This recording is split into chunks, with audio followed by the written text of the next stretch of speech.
Sumikat na ang araw sa gitna ng ulap. Matapos ang unos, may liwanag na agad. May bakas ng hirap sa bawat tahanan, pero buhay ang pag-asa sa bawat Simonians. Ilang gabi ng takot, ilang araw ng hirap. Tubig sa paligid pero puso'y di lulubog. May bahay na pinasok, may gamit na inanod, pero kahit anong sakit, may pusong bumabangon. Naglinis, nag-ayos, nagsimulang muli. Kahit katawan pagod, hindi nagpatalo sa pigate. May kapitbahay na tumulong, may kamay na nag-abot. Sa oras ng sakuna, Simonians ang kakampi sa unos. Hindi namin hiningi ang ganitong pagsubok, pero hinarap namin kahit gaano kabigat. May luha sa mata, may takot sa dibdib, pero sa bawat bukas may lakas na sumisibol muli. Kapag dumilim ang langit, may araw ding sisikat. Kapag puso'y napagod, pag-asang hahawak.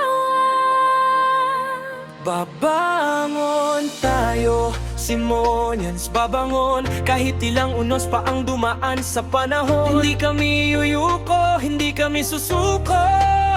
Dahil sa bawat puso, may tapang na totoo. Babangon tayo, sabay-sabay angat. Kahit sugatan, kahit pagod, haharap sa simon man ay muling haharap sa araw. Dahil Simonians matatag at matapang.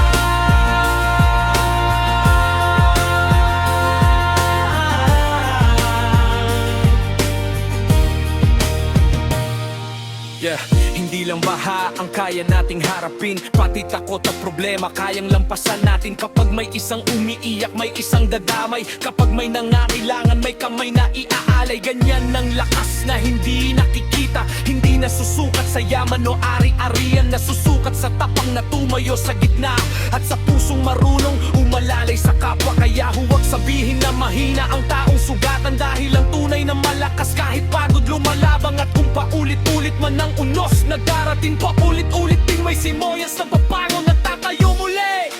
Tingnan mo ang araw, may liwanag na naman. Sa gitna ng pagsubok, pag-asa'y hindi na mamatay. Pero ang taong matatag, may karapatang alagaan ng pamilyang lumalaban. Dapat ding maprotektahan, hindi lang sa oras na ang tubig ay tumaas, kundi bago pa dumating ang susunod na bukas. Karapat dapat sa lider na may malasakit, may gawa, may tapang, may tunay na pananagutan. Hindi lang salita kapag may sakuna, kundi serbisyong ramdam sa araw-araw na buhay nila. Dahil kung kaya naming harapin ang ganitong unos, karapat dapat din kaming may sandalan sa bukas. Hindi namin hinihingi ang mundong walang problema, ang hinihingi namin proteksyong tunay para sa pamilya. Ako't man ang katawan, hindi pagod ang pangarap. Sugatan man ng puso, hindi patay ang pag-asa. At habang sumisikat ang araw sa San Simon, may panalangin sa puso, sana'y ligtas ang bawat tahanan. Kaya ngayon, Simonians, tumingin sa liwanag. Hindi man perpekto pero tayo'y lumalakad. Kahapon ay unos, ngayon ay panibagong araw. At bawat hakbang natin, patunay na matatag. Hindi kami basta numero, hindi kami basta pangalan. Kami ang mga pamilyang lumalaban sa tahanan. Kami ang mga batang naghihintay ng kinabukasan. Kami ang Simonians, karapat dapat protektahan. Babangon tayo, Simonians, babangon. kahit ilang unos pa ang dumaan sa panahon. Hindi kami yuyuko, hindi kami susuko. Dahil sa bawat puso, may tapang na totoo. Babangon tayo, Sabay-sabay aangat, hawak kamay. hitami magdi sa haharap. San Simon ay wiliwanag sa araw-talaw. Simonians matatag, magmamagapdangon. Sumikat na ang araw, humuhupa na ang unos, pero ang tapang ng Simonians hindi kailanman lulubog. Babangon tayo. Ngayon nalampasan na naman natin ang unos. Magsisimula na naman tayong bumangon at magpasalamat sa Diyos.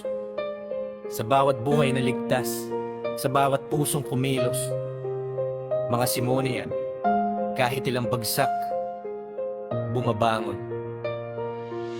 Baha sa kalsada, putik sa tahanan, pero may ngiti pa rin sa gitna ng kahirapan. Pag humupa ang tubig, bangon at simulan, dahil buhay ay tuloy kahit ilang beses tayong subukan. Pag may baha, unang tanong kumusta kayo? Hindi ako muna kundi may kailangan ba kayo? May nag-abot ng pagkain, may nagbuhat ng gamit, may tumulong sa kapwa kahit sariling bahay ay kapos din. May kumupkop sa bata, may tumulong sa matanda, may nagbigay ng kaunti kahit kaunti lang ang dala. Sa oras ng sakuna, walang iwanan sa isa't isa. Ito ang mga Simonian, kapwa muna bago sarili nila. Pag humupa ang tubig, walis agad ang hawak, putik sa sahig, pero hindi sumusuko ang pangarap. Basang gamit, sirang gamit, pero tuloy ang buhay kahit mabigat ang bukas. Pinipili pa rin umiti sa buhay. Hoy lang, San Simon, hawak kamay tayo. Salamat sa Diyos sa panibagong araw na ito. Matagal ang mga tao, may puso at pag-asa. Kahit gitna ng unos, pinipiling maging masaya. Uyoy lang, mga Simonin, magbitawan ng pag-asa. Babangon at tutulong tulad ng nakasanayan na. Pero kung ganito katatatang mamatao sa bayan, hindi ba't karapat dapat sa lider na tunay ang malasakit sa San Simon?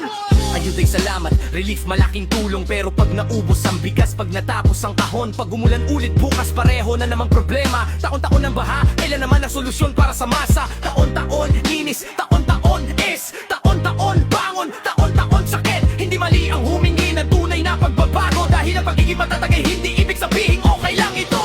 Hindi na leader kapag kamera'y nakatutok, hindi lang kikilos kapag tubig ay nasa bubong, hindi lang pangako kapag buo ang kailangan ng tunay na malasakit. Ramdam kahit walang halala, dapat sa gawa, puso sa masa, plano sa bukas, aksyon ngayon na. Makinig sa nanay, makinig sa tatay, sa bawat Simonian na gusto lang mabuhay ng payapa.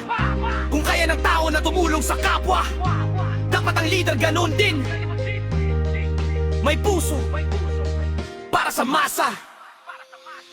Hindi kailangan ng leader na perpekto, kailangan ng leader na tapat at totoo. Hindi kailangan ng sikat na pangalan, kailangan ng leader na may malasakit sa mamamayan. Dahil ang mga Simonian di nawawalan ng pag-asa. Kahit ilang unos may dahilan pa rin umiti sa umaga, pero ang tibay nila'y hindi dahilan para pabayaan. Dapat itong maging dahilan para mas paglingkuran. Tuloy lang, San Simon, salamat sa may kapal, sa mga buhay na ligtas, biyayang walang katumbas. Mabangon ng mga tao, magtutulungan na naman, pero sana sa susunod hindi na parehong laban. Tuloy lang, mga Simonian, hawawan ng pag-asa. Patuloy nang umiti, patuloy na tumulong sa kapwa. Matatag ang tao, pero malinaw ang hiling ng bayan. Leader na tunay na may malasakit sa San Simon.